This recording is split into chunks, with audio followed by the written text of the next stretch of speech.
who stops to prevent you from falling asleep. So not to worry on that. We have the interesting Q&A session also. After this time, we have a motivational speech. So a lot of high testosterone stuff. So let's test your focus. Let's see how many doses of that we see, how many eyes goes off. But anyhow, coming back to the program, we have the next speaker, Brother Anas. Brother Anas is somebody who I think most of us would be knowing, especially those associated with Amity. Is one of the founding members of Amity Forum. So he's perhaps one of our immediate example to see as to how we move from being an employee to an employer, right? So he's the founder, MD and CEO at Newgen Global. He's got over 19 years of experience in the fields of engineering, product development and management, right? So it's also got Valley Fork Technologies, it's got operations in India as well as in Middle East.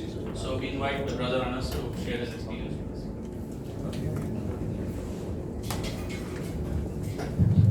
Assalamu alaikum. Good afternoon. So afternoon post lunch.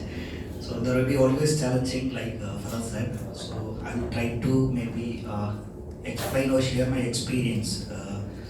So what I have done from 2013 for the last 6 years. So I'll tell my sharing experience as a story because I have two things to share. I have two attempts. One is into social entrepreneurship and one is into a normal technology company. So I'll tell you my perspective and maybe my thinking process before I started venture into maybe two kind of ventures. So first of all, so we need to think entrepreneurship, why we need to have entrepreneurship, and see what we can do as part of entrepreneurship and how we need to do it. So I've heard a lot from the earlier speakers and the Islamic rulings of doing ethical business in our community. So I've learned a lot. This got my perspective and my thought process and my understanding on entrepreneurship. See, I look at the entrepreneurship as an empowerment to the society. You can see any empowerment to the society is by upbringing the society to the next level, to make a change in the society. സൊസൈറ്റിയിൽ ഒരു മാറ്റം വരണം, അല്ലെങ്കിൽ സൊസൈറ്റിയിലുള്ള ആളുകളുടെ ജീവിത നിലവാരം next ലെവലിലേക്ക് പോകണമെന്ന് ആഗ്രഹിക്കുന്ന ഏതൊരാൾക്കും ഓണ്ടർപ്രണർഷിപ്പ് അല്ലെങ്കിൽ സ്വയം സംരംഭകത്വം എന്ന് പറയുന്നത് എത്രത്തോളം ഇമ്പോർട്ടൻ്റ് ആണെന്ന് ഷഫീർ ഭായ് ഇവിടെ വെൽക്കം അഡ്രസ്സിൽ തന്നെ പറഞ്ഞു. What he has seen from the last maybe 10-15 years or maybe 20 years in the Kakarand, like a remote village, is become the maybe a smart way or the IT corridor of the maybe Kerala and the economic capital of the Kochi. See how important it is having such kind of businesses across Kerala and how it is positioning the city or the people, and maybe people are getting a lot of living out of it. So there are some part of or some factors which is actually helping the empowerment of the society. There will be profit-based businesses. There will be responsible media groups which actually showcasing the benefit of having businesses, and maybe the living levels are increasing and people are actually communicating that across the city, and artists activities in action, social entrepreneurship, impactful organizations. Some organizations are creating impactful changes in the society, and education institution, of course, we need to bring new people on board, as employees or managers, etc. So entrepreneurship in Islam. So what is actually an interesting maybe note which I got it from a lecture. It's an Urdu lecture. So it's an interesting finding. Prophet Muhammad sallallahu alaihi wasallam was became a business Indian. He was doing an internship at the age of 20 years with Abu Talib radhiyallahu anhu. And when he traveled to Syria for a business trip, he accompanied and he learned a lot from what that kind of a business was running on that time. And then actually, everyone knows actually he took a, what kind of a business manager role at the year of 25, right? So Khadija radiallahu anha has given him an opportunity to trade products across cities. And later, when trading becomes a habit and maybe a culture, he has taken a leadership role, maybe maybe investment manager, for managing his own business, and at the same time he was also investing in some businesses, and also he was collecting a lot of investment from different people and putting into a centered business later. So these are part of a business model which actually our Prophet Muhammad sallallahu alaihi wasallam has given us. And there are a lot of rulings like Talha Mulana has said, like the ethical way of doing business. So what I am looking at is, as a creamy layer of the society, the educated society, we are all privileged, right? Every time actually I used to say that നമ്മൾ info പാർക്കിൽ അല്ലെങ്കിൽ ജോലി ചെയ്യുന്ന കേരളത്തിലെ മുസ്ലിം സമൂഹം എന്ന് പറയുന്നത് വിദ്യാഭ്യാസപരമായി ഉയർന്നു നിൽക്കുന്ന ഒരു സമൂഹം. We are also privileged. We got lot of റഹ്മത്ത് from Allah and we have something to give back to the society. എന്തുകൊണ്ടാണ് മറ്റുള്ള സ്റ്റേറ്റിലുള്ള മുസ്ലിംസ് ഫേസ് ചെയ്യുന്ന പല ഇഷ്യൂസും കേരളത്തിലെ മുസ്ലിംസ് അല്ലെങ്കിൽ community as A community Muslims മാത്രമല്ല കേരളത്തിലെ ജനങ്ങൾ മലയാളികൾ, so why we are not facing that kind of lot issues? It's only because of we have lot of education, we have a good certain way of living, certain situations, so we create opportunities and we work on that, right? അപ്പോൾ ഒരു ഇസ്ലാമിക പൗരൻ എന്നുള്ള നിലയ്ക്ക് അല്ലെങ്കിൽ ഒരു മുസ്ലിം എന്നുള്ള നിലയ്ക്ക് religiously, politically, historically we have a commitment towards the society, like so our society upbringing and ശ്രമിക്കുന്നതിൽ I believe that it's one of the crucial part is entrepreneurship. Like Faraz bhai said, actually you can read Rayavar Bike's My Entrepreneur's Diary. They are actually, he in the first para itself he has given a wonderful paragraph saying that how entrepreneurship is making changes in political rules, education systems, people living, or maybe making rules, governance, everything. If you consider an ethical businessman can do an ethical role and he can change a lot in the society. So that's what an entrepreneurship says. That's what I look at. So I've just collected some of the points from Holy Quran. There is another research paper, I just got it. So some of the traits of a leadership which actually people who are looking for entrepreneurship or who can be an entrepreneur is, first of all, taqwa. Maulana said, already said, actually we need to have fear of Allah. Ikhlas, sincerity towards, you always should be having it. Shukr, attitude of gratitude. Sadaq, truthfulness, submission. Hikmah, wisdom. It's not only a pure intelligence or anything, it's hikmah, it's more of a maybe, what we can do is that it's a way of maybe highest wisdom. And tawakkal, trust in Allah, that actually we are going to submit to the Allah so that He will take care of the rest. And ethics, uzulim, seeking knowledge, and shujat, courage, and shura, consultation. So that's all we discussed, how we discuss between partners, how we need to maybe share our opinion and how we need to collaborate the ideas and finally take a decision based on that, right? So these are all maybe the traits actually not only expect from an entrepreneurship, is actually these are leadership qualities expected from every one of us in terms of maybe as a Muslim, right? If you consider normally a many modern society or maybe any entrepreneurial or big research institute, you can see almost all the qualities whatever we mentioned here are actually it's mapped there as well. So he should be, while in entrepreneur is a person, but entrepreneurship is a process. He should be a visualizer, organizer, decision maker, innovator, risk bearer. We already talked a lot about taking the risks, when to and what up to what level. And motivator, a creativity, leader, manager, initiator, planner, technician, communicator, administrator. All you want to be is actually you are doing all these things in our daily life. But we need to have some maybe an extra skill to do it in the entrepreneurship as well. Almost the same thing, but so This all actually changes what is the difference between a job employee and an employer, or maybe a job or a career. This is what actually make difference, because if you have a passion, if you can actually earn a living out of your passion, that's what actually entrepreneurship is meant for. നിങ്ങൾക്ക് എന്തെങ്കിലും work ചെയ്യുന്നതാണ് ഇഷ്ടമെങ്കിൽ, നിങ്ങൾ എന്തെങ്കിലും ഒരു passionate ആയിട്ട് നിങ്ങൾക്ക് ഒരു കാര്യത്തോടെ ഒരു അഭിനിവേശം ഉണ്ടെങ്കിൽ, നിങ്ങൾ വർക്ക് ചെയ്യുന്നതായിട്ട് അറിയാതെ if you can make a living out of it, നിങ്ങൾക്ക് അതുകൊണ്ട് ഏൺ ചെയ്യാൻ പറ്റുമെങ്കിൽ, that's what actually entrepreneurship is made for. That's why actually we are being checking whether it is my job or a career, or it is not a path, what am I contributing to that. There is three things: what you love, and what you are good at, and what pays well.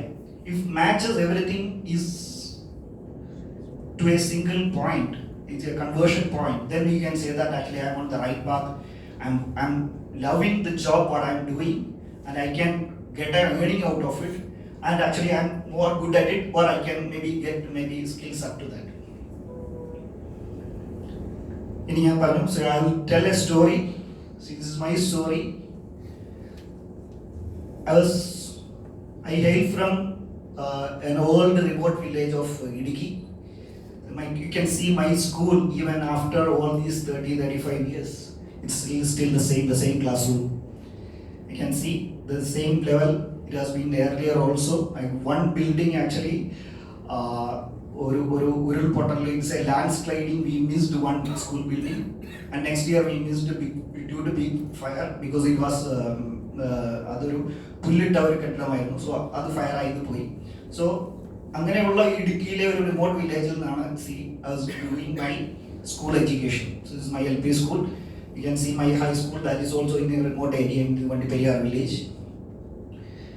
And turning point in my life was actually, I was more curious about the physics or electronics or science. So that time actually there is a new course started at Pirimedu Technical Higher Secondary School. There are two topics there: electronic service communication, computer application. So I joined Technical Higher Secondary there instead of going over pre-degree. So initial 1 year I was blunt, because earlier I was actually learning everything into Malayalam medium. Then actually 1 year actually I was fully confused on, because ഞാൻ പഠിച്ചിരുന്നത് മലയാളത്തിൽ പഠിക്കുമ്പോൾ ഏകാന്തര വിദൂര കോണുകളുടെ മറ്റത് എന്നൊക്കെയാണ് പഠിക്കുന്നത്, ഉൽപ്രേരകം ഇങ്ങനെയുള്ള സാധനങ്ങൾ. ഇതിൻ്റെയൊക്കെ ഇംഗ്ലീഷ് ആയിരുന്നു ഈ 12th പഠിക്കാനുണ്ടായിരുന്നത്.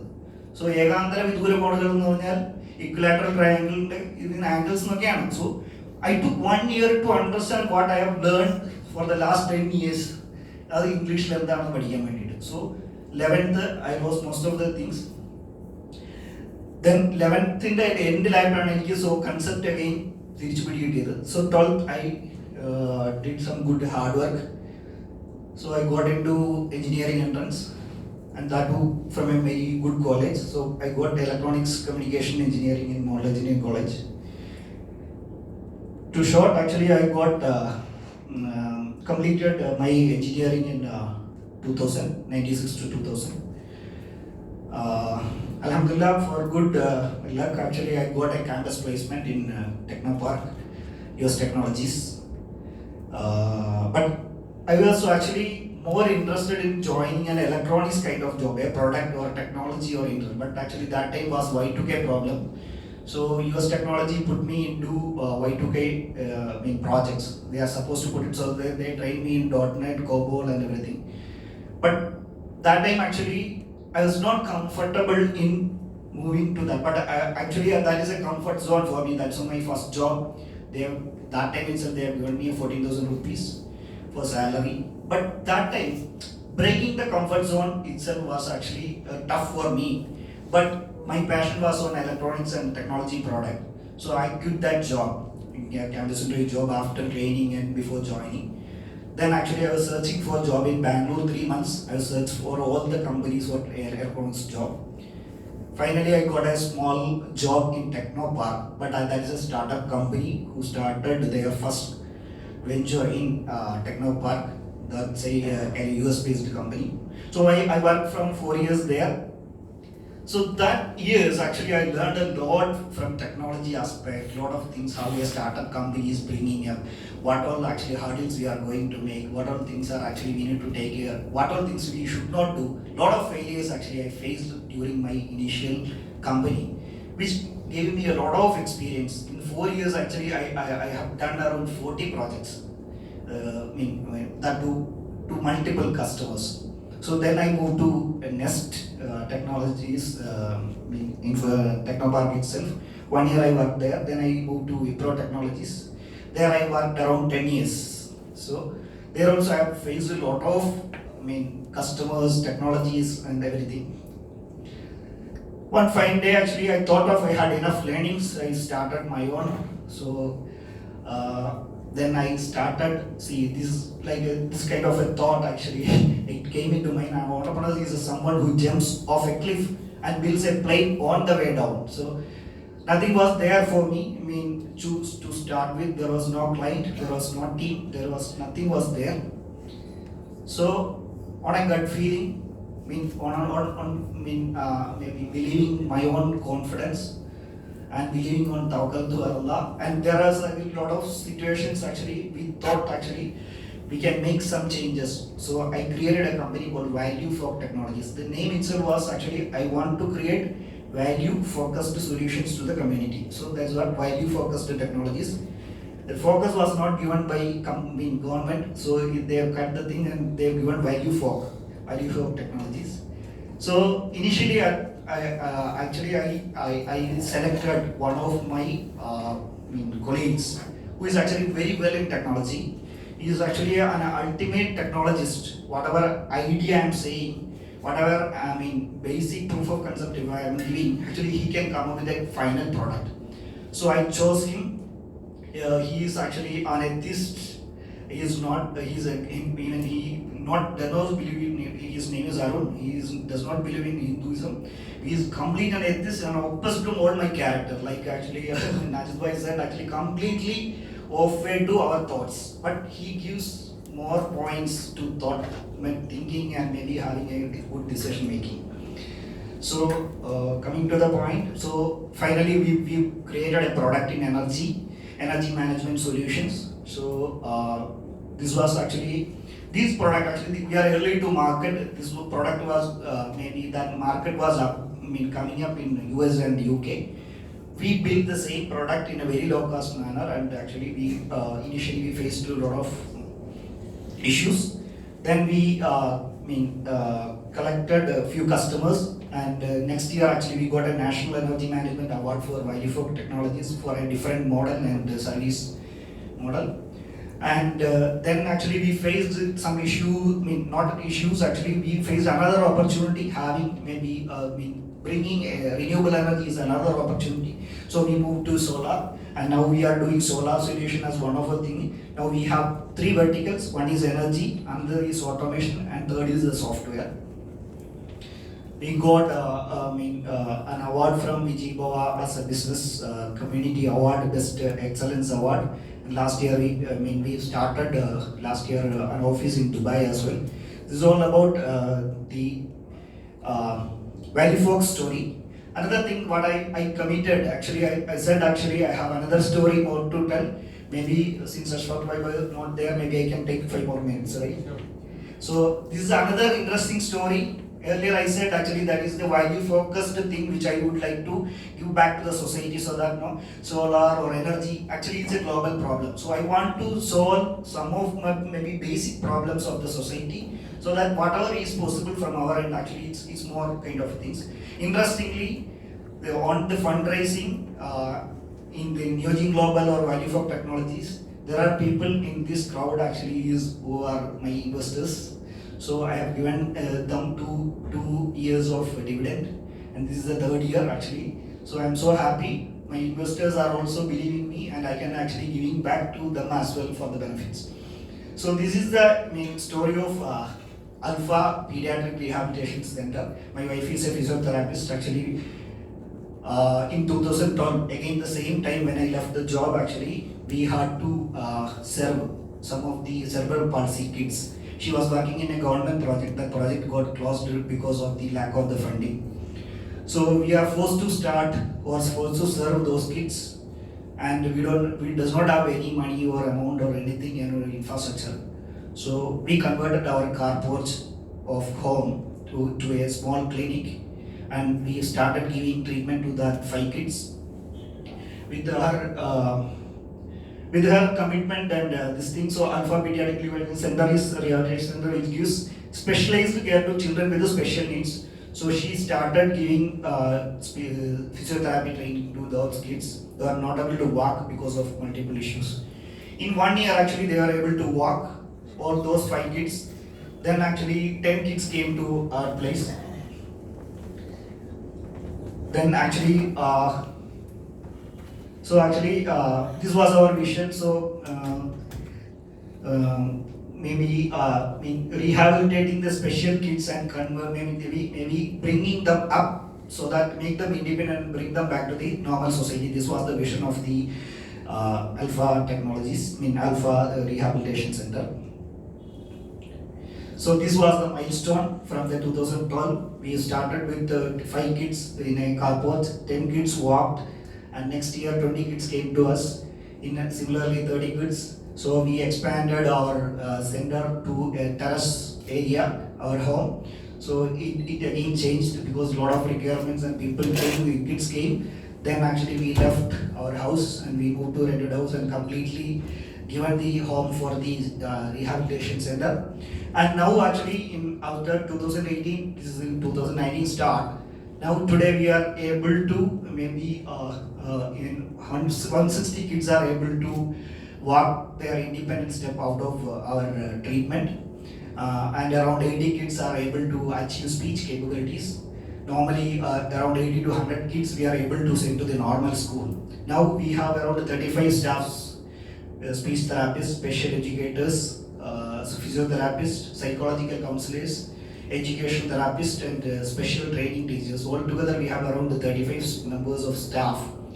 And it has been running in a very smooth way. It's not a business, it's actually our way of giving back to the society. I would say it's a social entrepreneurship. When I compare both these attempt, one actually I was not sure.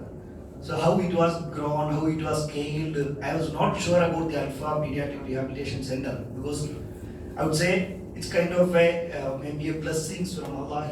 I don't know how it has grown, how it has been getting funded. Some of our even Amity friends or maybe fellow members also supporting some of the kids, because 50% of the kids coming there are actually coming from very poor background. They are not able to bear their treatment expense or travel expense or transportation. There are a lot of friends actually supporting them. So it has grown to a level actually which we are not expected. Now Alpha has 3 centers. It's a learning center is another there. Those who actually studied and walked, actually they are not able to go to the normal schools. So we accommodated around 40 kids in Alva as a learning development center. That is also grown to now 80 kids now. So around 500 kids actually getting maybe serviced by Alpha Pediatric Rehabilitation right now. So these are actually our starting period. I just gone through these pictures. These are our initial kids. These are our carports. These are 5 kids came that time, 2012. These are the facilities we are providing: physiotherapy, speech therapy, occupational therapy, special education, behavior therapy, sensory integration, group therapy, and parent training. These are the centers right now. This is the main center. This is the Alva center, and this is the Bonakara. There is also a small other center. This is the history I told. This is the way actually it has been grown, considering about consistent result every year. And this is the result. Next. And we got actually, there are a lot of recognitions recently, last 2 years. There are some media news about bringing awareness to these kids and finding these kids early. A good number of teams are there. So from both these experiments, what I will say is actually it's not run by a single person or maybe an owner or a sole proprietor. It has been run by a team. So what we need to make in system is, we need to make a system which has to be run even after we are not there. So it has to run in a sustainable way. So there is a team. We need to build a team and process which will run forever, or maybe it will run maybe in a scalable way. So there will be multiple people. So talent wins games, but teamwork and intelligence wins the real championship. So we need to bring people. We need to bring their talent. We need to bring a team and put vision on their heads and bring a process so that they will achieve that. This is one of the Gandhi sayings, and this is what actually my takeaway and be given to you. Actually, do what you love, because that actually keeps you moving. Because whatever you love is, if you can do it and make a changes to others' lives and bringing opportunities or maybe more good livings, then that is what actually you can aim for. This is a small saying from the maybe one of the movie. See, Talardu Bhavan, Thotu Bhavan, there are a number of reasons. But actually, to succeed, there is only one reason. Because you have to win. That is the only decision that actually which will നിങ്ങൾ ജയിക്കണം അല്ലെങ്കിൽ നമ്മൾ achieve ചെയ്യണം എന്നുള്ള ഒരു തീരുമാനമാണ് actually നമ്മളെ മുന്നോട്ട് നയിക്കുന്നത്.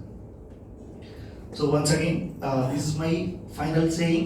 Success is a journey, not a destination. So we can't say that actually we are succeeded or we have achieved or we have reached somewhere. It's a journey. Actually, the way actually we may be facing a lot of failures, like Najis was saying, or other people are saying, we had lot of failures, but we consider all these failures as changes. We adapt to that changes and think on what is next.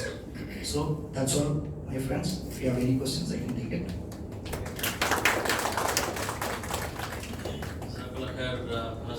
Can't say more. No comments really, because everything has been covered from start to finish. So perhaps when most of the questions that you might be asking, obviously we'll deal with it in Q&A, but he's preempted it and addressed it in advance. So it's an amazing story. And now we have the last speaker who has beaten all odds to be here. So we totally, mashallah, reward him for that. Is like they say in Hindi, there's just Saat Samandar Par. So he has actually crossed seas, to be here, flight, ship, whatever it took for him to be here. Right? So Jazakallah khair, Ashfaq bhai.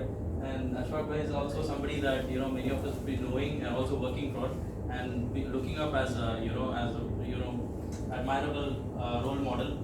Just like how Anas bhai is our immediate role model, he's a very active member of Amity, and he's the CEO of Lucas Technologies, which he founded. He also has about 20 years of software industry experience in leading firms such as TCS and IBS, and having worked across the globe. Right? I personally, if I have to share personal, I haven't said it, to him. He is very down to earth and very approachable, and something that that makes anybody want to look at him and be pleased and want to talk to him. I feel I have this very wherever I go, different cities that I've been in, I look up at one figure. I start assigning people, the Muslim brothers that I look at. I start assigning the characteristics of certain Sahabas to them. Right. So in Bangalore, I have one brother called Faisal Bhai. He is our Abu Bakr, because he has the characteristics of Abu Bakr. Right. There's another brother called Umar, not Umar, Satar Bhai. He's our Usman. He is very soft and docile and very soft-hearted, and he's Usman. So that way, I look at him as our Abu Bakr. I haven't said this earlier, but he has this very pleasant personality that that I really enjoy being in and looking up to him. So I'm sure you'll also enjoy listening from him, inshallah, and gaining a lot of valuable lessons from him. So let's start by what you.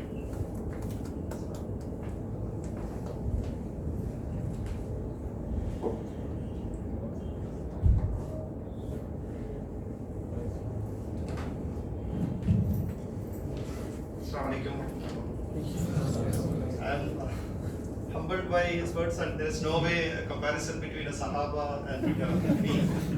And, I mean, at least my prayer is let me be with them in the paradise. So please include me in that dua. Okay. So I will receive further. Okay. So.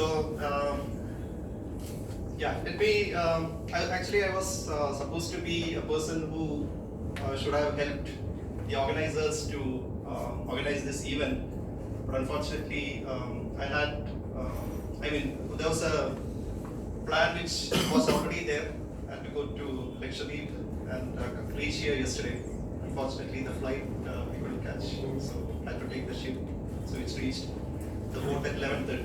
So, Alhamdulillah, I'm here. And I'm not really sure what are the things that have been transpired in this meeting so far. You would have heard a lot of things from the experienced people, and I would like to start from where Anas stopped. He was talking about the success, right? And in business, if you are not in a debt, okay, and your business is moving, then you are successful. And there is nothing like a success forever, right? We have seen 100-year-old Lehman Brothers and all those people coming down in just a matter of days, right? So as long as it is going, then it is successful. So in that manner, I'm successful. I may not be able to show a big balance sheet or something, and I consider Alhamdulillah. So that's a success for me. And what I would like to talk today is maybe a little bit of my experience, right, which will be useful for the upcoming entrepreneurs. Will be very, it may be useful for you, and most of the things you might know by yourself, or you might have heard from others as well.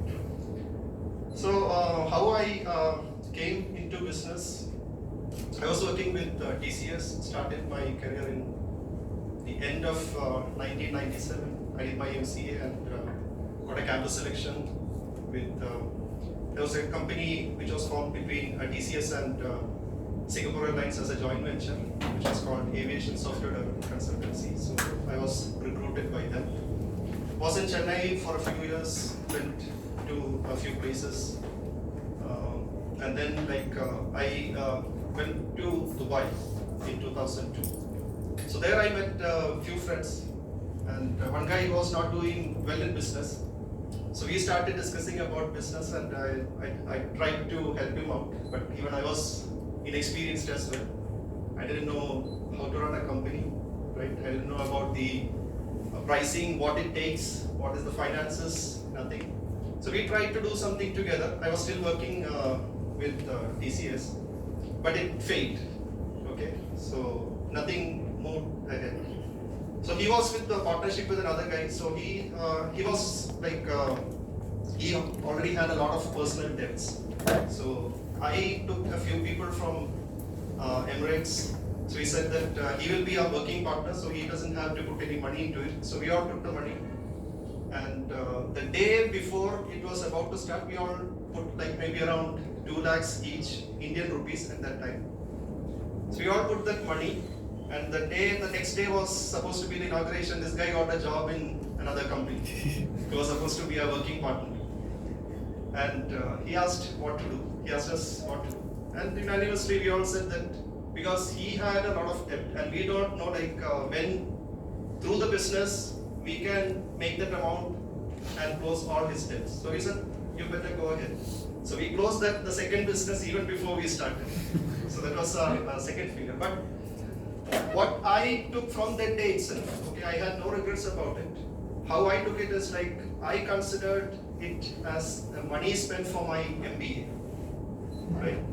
So that's from there I started. I analyzed a lot of things, why it failed, the first one and the second one, and I parked my business idea for a long time. But once you are an entrepreneur and that bug has bitten you, that sting will remain in you forever.